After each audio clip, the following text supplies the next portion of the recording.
জর্ডানের গর্জন, ইসরায়েলের বিরুদ্ধে নতুন ঝড়ের আভাস। ভূমধ্যসাগরের বাতাস হঠাৎই যেন দিক বদল করেছে। এতদিন ফিলিস্তিনের কান্না, গাজার ধ্বংসযজ্ঞ, পশ্চিম তীরের হাহাকার সবকিছুর মাঝে নীরব ছিল প্রতিবেশী রাষ্ট্রগুলো। কিন্তু এবার আর নীরবতা নয়, এবার মঞ্চে উঠেছে জর্ডান। নেতানিয়াহু গ্রেটার ইসরায়েলের মানচিত্র প্রকাশ করলেন, আর তার ঠিক পরেই জর্ডান ঘোষণা দিল যুদ্ধের প্রস্তুতির। ইসরায়েলের প্রধানমন্ত্রী বেনিয়ামিন নেতানিয়াহু সম্প্রতি যে মানচিত্র প্রকাশ করেছেন তা যেন আগুনে ঘি ঢালার মতো। সেই মানচিত্রে ফিলিস্তিন, জর্ডান, সিরিয়া এবং লেবাননকে অন্তর্ভুক্ত করে দেখানো হয়েছে কথিত গ্রেটার ইসরায়েল।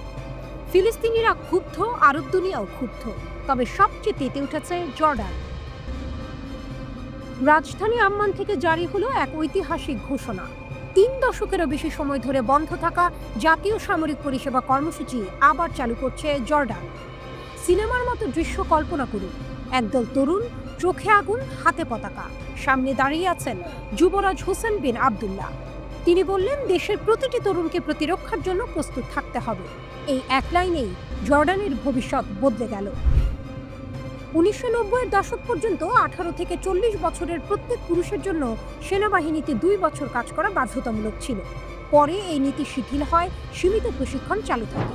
কিন্তু এখন আবার শুরু হচ্ছে পূর্ণাঙ্গ সামরিক কর্মসূচি। আগামী বছর জানুয়ারি থেকে 2007 সালে জন্ম নেওয়া ছেলেরা যখন 18 পেরোবে, তখনই শুরু হবে এই নতুন অধ্যায়। প্রথম পর্যায়ে যোগ দেবে 6000 তরুণ, দ্রুত সেই সংখ্যা বাড়বে 10,000-এ। এক প্রজন্ম গড়ে উঠবে যুদ্ধের জন্য, দেশের প্রতিরক্ষার জন্য। জর্ডানের এই সিদ্ধান্ত কেবল সামরিক নয়, এটি রাজনৈতিকও। সিরিয়ার ভেতরে অস্থিরতা, গৃহযুদ্ধের সম্ভাবনা, ফিলিস্তিনিদের জোর করে বিতাড়ন, গাজায় হত্যাযজ্ঞ, সব মিলিয়ে জর্ডান এখন দ্বিগুণ হুমকির মুখে। একদিকে বাইরের হানা, অন্যদিকে অভ্যন্তরীণ অস্থিরতার আশঙ্কা। ঠিক এই মুহূর্তেই গ্রেটার ইসরায়েলের মানচিত্রে জর্ডানকে অন্তর্ভুক্ত করে নেতানিয়াহু দিলেন চরম বার্তা। আর সেই বার্তার জবাবই যেন এসেছে আম্মান থেকে। আমরা প্রস্তুত, আমরা এক, আমরা লড়ব। বিশ্লেষকরা বলছেন, জর্ডানের এই কর্মসূচি শুধু সেনাবাহিনীকে শক্তিশালী করবে না, তরুণদের ভেতরও এক নতুন পরিচয় গড়ে তুলবে। শৃঙ্খলা, চরিত্র এবং সবচেয়ে বড় কথা, দেশের প্রতি অবিচল আনুগত্য। জর্ডান হয়তো বড় শক্তি নয়, না আছে পারমাণবিক অস্ত্র, না আছে বিশ্বশক্তির মতো মহাকাশ প্রযুক্তি, কিন্তু আছে এক অমূল্য সম্পদ, ঐক্যবদ্ধ তরুণ প্রজন্ম। যুবরাজ হোসেন বিন আবদুল্লাহর নেতৃত্বে সেই প্রজন্ম এখন জেগে উঠছে। চিত্রনাট্য যেন লেখা হয়ে গেছে। একপাশে দখলদার ইসরায়েল, গ্রেটার ইসরায়েলের বিভীষিকাময় স্বপ্ন নিয়ে, অন্য পাশে ছোট্ট জর্ডান, কিন্তু বুক ভরা সাহস নিয়ে। মধ্যপ্রাচ্যের আকাশে প্রশ্ন ভেসে বেড়াচ্ছে, এই লড়াইয়ে শেষ পর্যন্ত কে টিকে থাকবে? সময়ই দেবে জবাব। কিন্তু ইতিহাসের পাতায় ইতিমধ্যেই লেখা হয়ে গেছে এক নতুন অধ্যায়। জর্ডান গর্জেছে।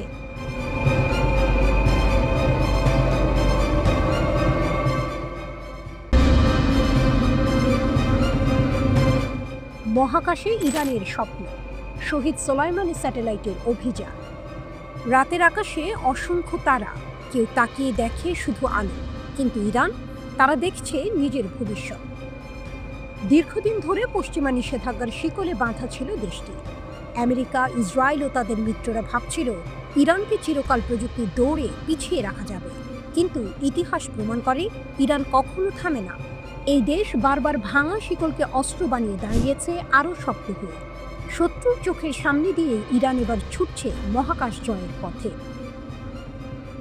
তেহরান ঘোষণা করেছে এক অভূতপূর্ব উদ্যোগ, শহীদ সোলাইমানি স্যাটেলাইট প্রকল্প।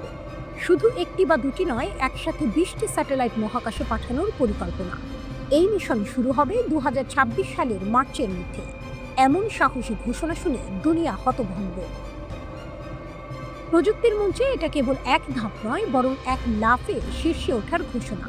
ইরানের মহাকাশ সংস্থার প্রধান হাসান সালারি জানালেন, এই স্যাটেলাইটগুলো হবে দেশের প্রথম ন্যারো ব্যান্ড স্যাটেলাইট কনস্টেলেশন। এর মানে ইরানের প্রতিটি গ্রাম, প্রতিটি শহর, প্রতিটি কোণায় পৌঁছে যাবে যোগাযোগ ব্যবস্থা। ইন্টারনেট অফ থিংস প্রযুক্তির মাধ্যমে প্রতিটি ইলেকট্রনিক ডিভাইস একে অপরের সঙ্গে যুক্ত হবে। স্মার্ট শহর, স্মার্ট কৃষি, এমনকি সামরিক প্রযুক্তিও নতুন রূপ নেবে। আর সবটাই তৈরি হচ্ছে নিজস্ব প্রযুক্তি দিয়ে, কোনো বিদেশি ভরসা নয়। ইরানের বিজ্ঞানীরা নিজের হাতেই গড়ছেন যন্ত্রাংশ, নিজেরাই স্থাপন করবেন কক্ষপথে। সরকারি ও বেসরকারি প্রতিষ্ঠান মিলেমিশে এগিয়ে নিচ্ছে প্রকল্প। একসময় যে আকাশ ছোঁয়া ছিল স্বপ্ন, আজ সেখানে উঠছে ইরানের নিজস্ব স্যাটেলাইট। যেখানে পশ্চিমা শক্তি চাইতো ইরানকে চিরকাল নিচে আটকে রাখতে, সেখানে ইরান এখন উঠছে মহাকাশের সিঁড়ি বেয়ে।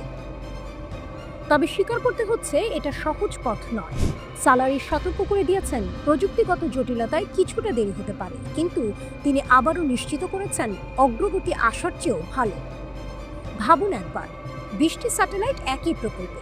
এমনকি প্রযুক্তি দানব আমেরিকা কিংবা ইসরায়েলও এই মুহূর্তে ইরানের মতো সাহসী ঘোষণা দেয়নি। আর ইরান নিষেধাজ্ঞার অন্ধকার ভেদ করে গড়ছে এক নতুন দিগন্ত।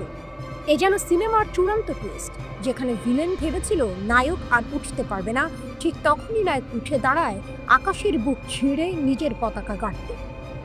আজকের বাস্তবতাও তাই। ইরান মহাকাশে শুধু স্যাটেলাইট পাঠাচ্ছে না, পাঠাচ্ছে এক বার্তা: আমাদের থামানো যাবে না, শিকল ভাঙা আমাদের অভ্যাস, আকাশ এখন আমাদের। প্রশ্ন শুধু একটাই, এই স্যাটেলাইট কনস্টেলেশন কি মধ্যপ্রাচ্যের শক্তির ভারসাম্য বদলে দেবে? উত্তর লুকিয়ে আছে সেই আকাশে, যেখানে ইতিমধ্যেই জ্বলজ্বল করছে ইরানের শহীদ সোলাইমানি স্যাটেলাইটের স্বপ্ন।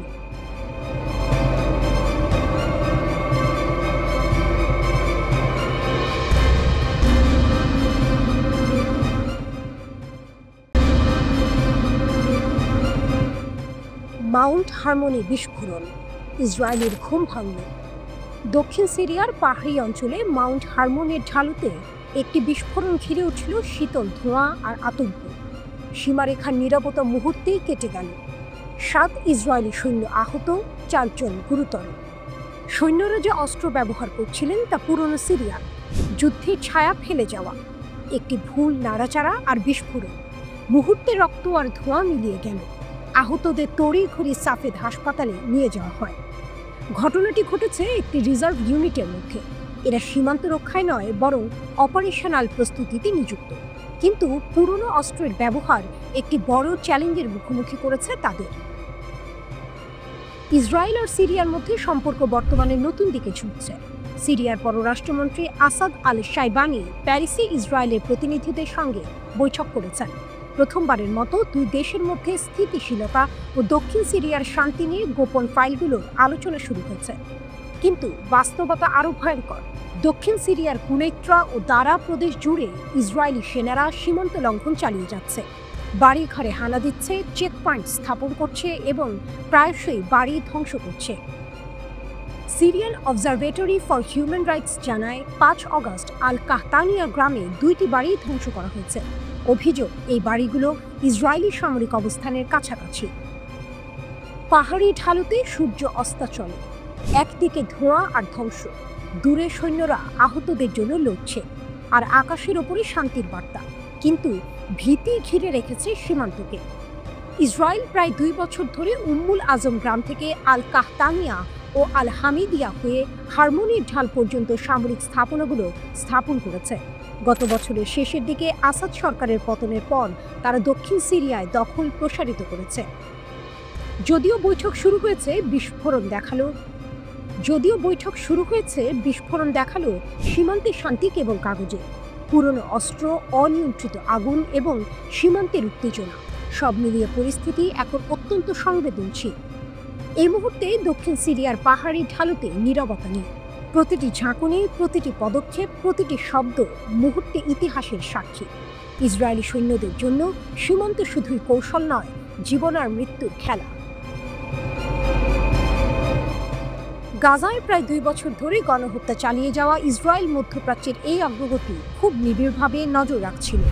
ড্রুজ সম্প্রদায়ের নেতাদের ব্যবহার করে সিরিয়াকে আরও অস্থিতিশীল করতে চাইছে বলে মনে হচ্ছে। ইসরায়েলের প্রধান লক্ষ্য হল সিরিয়ার নতুন প্রশাসন যাতে নিজেদের সংহত করতে না পারে সেটা ঠেকানো। এটাকে ইসরায়েল হুমকি হিসেবে দেখে, বিশেষ করে যখন সিরিয়ার সরকার তুরস্কের সঙ্গে ঘনিষ্ঠভাবে কাজ করে।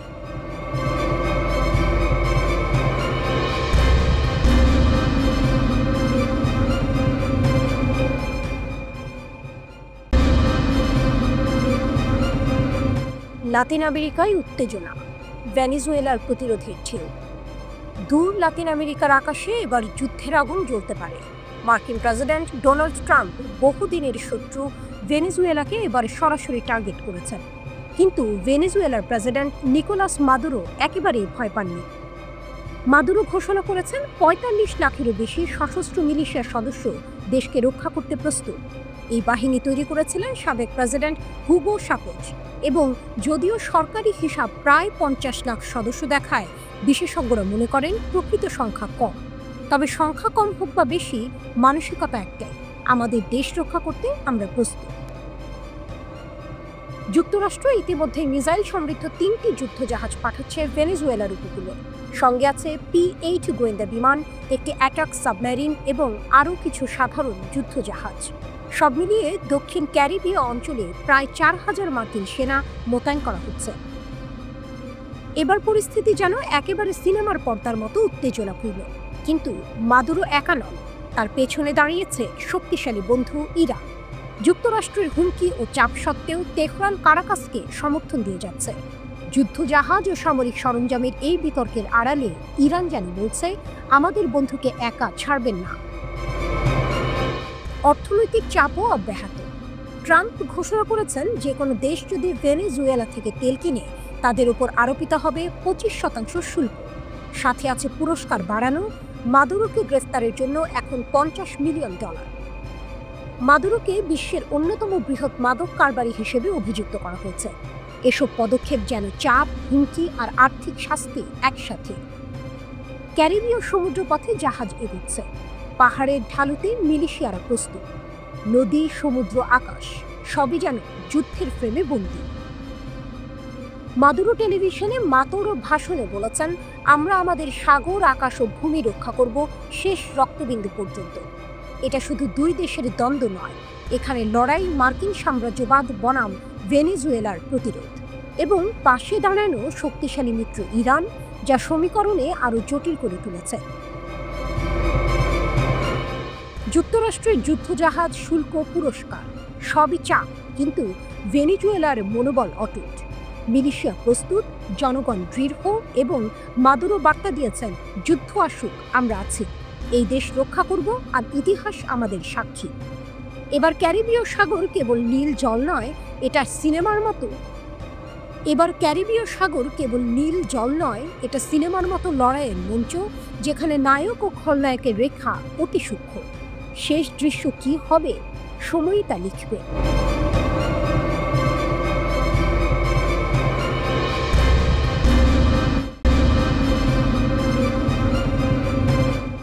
বিশ্ব রাজনীতিতে নতুন সংকট। অস্ট্রেলিয়া বনাম ইসরায়েল। জানুয়ারিতে হোয়াইট হাউসের দায়িত্ব নেওয়ার পর থেকে ডোনাল্ড ট্রাম্প যেন বিশ্বকে এক অশান্তির ঘূর্ণিঝড়ে ফেলেছেন। যুদ্ধ, সংঘাত, বাণিজ্য যুদ্ধ সব মিলিয়ে বিশ্ব নাজেহাল। কিন্তু এবার অন্যরকম উত্তেজনা।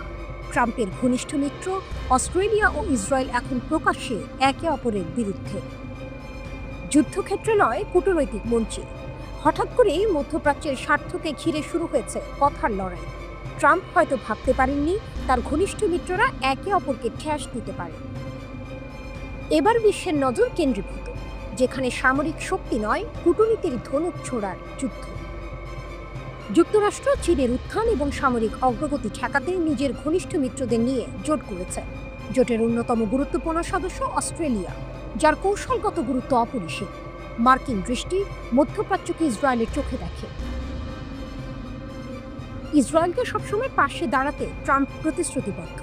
ইসরায়েলের অস্তিত্ব, অস্ত্র এবং আমেরিকার জনগণের টাকায় কেনা অস্ত্র সবই এই অঞ্চলে টিকিয়ে রেখেছে যুক্তরাষ্ট্র। কিন্তু হঠাৎ করে সেই ইসরায়েলের অস্তিত্বের উপর হুমকি হিসেবে আবির্ভূত হয় অস্ট্রেলিয়া। ক্যানবেরা ঘোষণা দেয়, সেপ্টেম্বরে জাতিসংঘ সাধারণ পরিষদে ফিলিস্তিনকে স্বাধীন রাষ্ট্র হিসেবে স্বীকৃতি দেবে অস্ট্রেলিয়া। অস্ট্রেলিয়ার প্রধানমন্ত্রী অ্যান্থনি আলবানিজ বলেন, রাষ্ট্রভিত্তিক সমাধানে মানবতার সেরা আশা। এই ঘোষণা মধ্যপ্রাচ্যের সহিংসতার চক্রকে নতুন মোড়ে নিয়ে যায়। নেতানিয়াহুর প্রতিক্রিয়া। ইসরায়েলের প্রধানমন্ত্রী বেনিয়ামিন নেতানিয়াহু অস্ট্রেলিয়াকে বিদ্ধ করতে শুরু করেন। অ্যান্থনি আলবানিজকে দুর্বল বলার পাশাপাশি ইহুদিদের সঙ্গে বিশ্বাসঘাতকতা করার অভিযোগও তোলেন। তবে এই জোরালো আক্রমণ অস্ট্রেলিয়াকে দমাতে পারেনি। অস্ট্রেলিয়ার জবাব। অস্ট্রেলিয়ার স্বরাষ্ট্রমন্ত্রী টনি বুর্ক বলেন, কতজনকে উড়িয়ে দেওয়া হয়েছে কতজন শিশুকে অভুক্ত রাখা হয়েছে সবই অস্বীকারযোগ্য। তিনি দৃঢ়ভাবে বলেছেন, শক্তিমত্তা নির্ভর করে না। গাজার উপর ইসরায়েলের অভিযান, যেখানে অকথিত নিরপরাধ নারী ও শিশু মারা গেছে, তা বিশ্বের বিভিন্ন দেশের ফিলিস্তিনকে স্বাধীন রাষ্ট্র হিসেবে স্বীকৃতির সিদ্ধান্তকে আরও যৌক্তিক করেছে। কূটনৈতিক সভার কক্ষ, চিমনি ধোঁয়া, নেতানিয়াহু এবং আলবানিসের চোখে আগুন। পত্রপত্রিকা, টিভির ক্যামেরা, বিশ্ব জুড়ে উত্তেজনা। মঞ্চে যুদ্ধ নয়, কথার লড়াই, কিন্তু ক্ষুদ্র মুহূর্তেও মানবতার রক্তক্ষয়, দৃশ্যের ছায়া। এখন শুধু মধ্যপ্রাচ্য নয়, গোটা বিশ্ব দেখছে কেন অস্ট্রেলিয়া ফিলিস্তিনকে স্বীকৃতি দিচ্ছে, কেন ইসরায়েল এত রেগে গেছে। ট্রাম্পের বাণিজ্য ও সামরিক জোট নীতি এই সংঘাতে নতুন মোড় নিয়েছে। এবারের লড়াই প্রমাণ করে কখনো যুদ্ধক্ষেত্রেই নয়, কখনো কথার লড়াইয়েও বিশ্বের শক্তি এবং দুর্বলতার ছবি স্পষ্ট হয়ে ওঠে। অস্ট্রেলিয়ার সাহস, নেতানিয়াহুর প্রতিক্রিয়া, ট্রাম্পের কৌশল, সবই একত্রিত হয়ে বিশ্ব রাজনীতিকে অস্থির করে রেখেছে। কিন্তু প্রশ্ন অব্যাহত, ফিলিস্তিন স্বাধীনতা পাবে কিনা, মধ্যপ্রাচ্যের শান্তি স্থায়ী হবে কিনা, তা সময়ই দেখাবে। এই লড়াই কেবল রাষ্ট্রগুলো নয়, মানবতার লড়াই, যেখানে প্রতিটি পদক্ষেপের প্রভাব গভীর।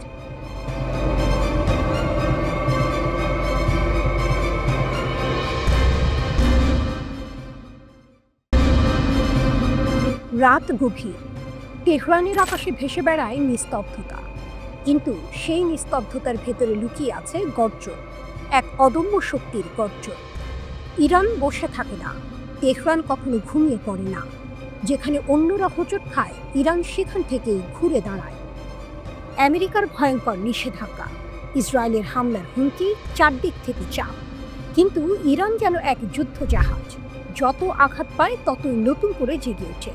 এবার প্রশ্ন উঠেছে, চীন কি ইরানকে উন্নত সামরিক প্রযুক্তি দেবে, সহযোগিতা নাকি মরীচিকা? বিভিন্ন আন্তর্জাতিক গণমাধ্যমে শিরোনাম, শিগগিরই ইরানের হাতে চলে আসবে চীনা যুদ্ধবিমান আর আকাশ প্রতিরক্ষা ব্যবস্থা। শোনা যায় আকাশে মিসাইল ঠেকাবে বেইজিংয়ের তৈরি আধুনিক প্রযুক্তি, কিন্তু বিশেষজ্ঞদের কণ্ঠ ভিন্ন। ব্রিটেনের আন্তর্জাতিক নিরাপত্তা বিশ্লেষক আবু দু স্পষ্টই বললেন, চীনের এমন সরাসরি সহায়তা পাওয়া এখনই সম্ভব নয়। তবে তিনি আরেক ইঙ্গিতও দিলেন, ক্ষেপণাস্ত্র আর ড্রোন প্রযুক্তির মতো খাতে গোপন সহায়তা মিলতে পারে। যন্ত্রাংশ, সফটওয়্যার কিংবা দ্বৈত ব্যবহারযোগ্য প্রযুক্তি, এসব জিনিসের অদৃশ্য পথ হয়তো খোলা আছে। প্রকাশ্যে না হলেও পর্দার আড়ালে সহযোগিতা চালু থাকতে পারে। ওয়াশিংটন ইনস্টিটিউটের বিশ্লেষক নাদিমি স্মরণ করিয়ে দিলেন অতীত। চীন কখনো সরাসরি বড় আকারে অস্ত্র দেয়নি, দিয়েছে আংশিক প্রযুক্তি, যেমন ক্রুজ ক্ষেপণাস্ত্রের কিছু অংশ বা নেভিগেশনের কিছু সিস্টেম। কিন্তু সেই সহযোগিতাও ছিল খণ্ডিত, অসম্পূর্ণ। তাই বাধ্য হয়ে ইরান নিজস্ব গবেষণা আর রিজার্ভ ইঞ্জিনিয়ারিংয়ের পথে এগিয়েছে। নাদিমির মতে, আধুনিক যুদ্ধবিমান বা উন্নত আকাশ প্রতিরক্ষা ব্যবস্থা হাতে পাওয়ার সম্ভাবনা অত্যন্ত কম, কারণ এতে চীনকে মুখোমুখি হতে হবে পশ্চিমা সমালোচনা আর নিষেধাজ্ঞার। এত বড় ঝুঁকি নেবে কেন বেইজিং? তবে একটি সম্ভাবনা রয়ে গেছে, সরাসরি অস্ত্র না দিয়ে চীন হয়তো ইরানকে দেবে সীমিত সুবিধা, যেমন বেইদু স্যাটেলাইট নেভিগেশনের সামরিক সংকেত ব্যবহার বা আকাশ প্রতিরক্ষা ব্যবস্থার জন্য দরকারি সফটওয়্যার। এগুলো হয়তো শিরোনামে আসবে না, কিন্তু কার্যকরভাবে ইরানের শক্তি বাড়িয়ে তুলবে। শক্তি লুকিয়ে আছে নিজের ভেতরে, বাইরের সাহায্য সীমিত, কিন্তু ইরান জানে আসল ভরসা নিজের কৌশল আর বুদ্ধিমত্তা। যতবার থামানো হয়েছে ততবার তারা নতুন প্রযুক্তি গড়ে তুলেছে। ড্রোন, ক্ষেপণাস্ত্র, স্যাটেলাইট, সবই একসময় কেবল স্বপ্ন ছিল, আজ তা বাস্তব। আন্তর্জাতিক মঞ্চে ইরান চীন সম্পর্ক যেন নাটকের মতো, সামনে হাসি, হাত মেলানো, বাণিজ্যের রঙিন ছবি, কিন্তু আড়ালে চলে ভিন্ন খেলা, গোপন যন্ত্রাংশ, লুকোনো সফটওয়্যার, অঘোষিত সমঝোতা। সবকিছু প্রকাশ্যে আসে না, কিন্তু এর প্রভাব ছড়িয়ে পড়ে যুদ্ধক্ষেত্রে। তাহলে কি ইরান শিগগিরই চীনের হাত ধরে আকাশে আধিপত্য করবে? উত্তর সহজ নয়। বড় অস্ত্র হয়তো আসবে না, কিন্তু যা আসবে তাই যথেষ্ট ইরানকে আরও শক্তিশালী করার জন্য। কারণ ইরানের শক্তি শুধু প্রযুক্তিতে নয়, শক্তি আছে তাদের ধৈর্যে, প্রতিরোধে আর ঘুরে দাঁড়াবার অদম্য ইচ্ছায়।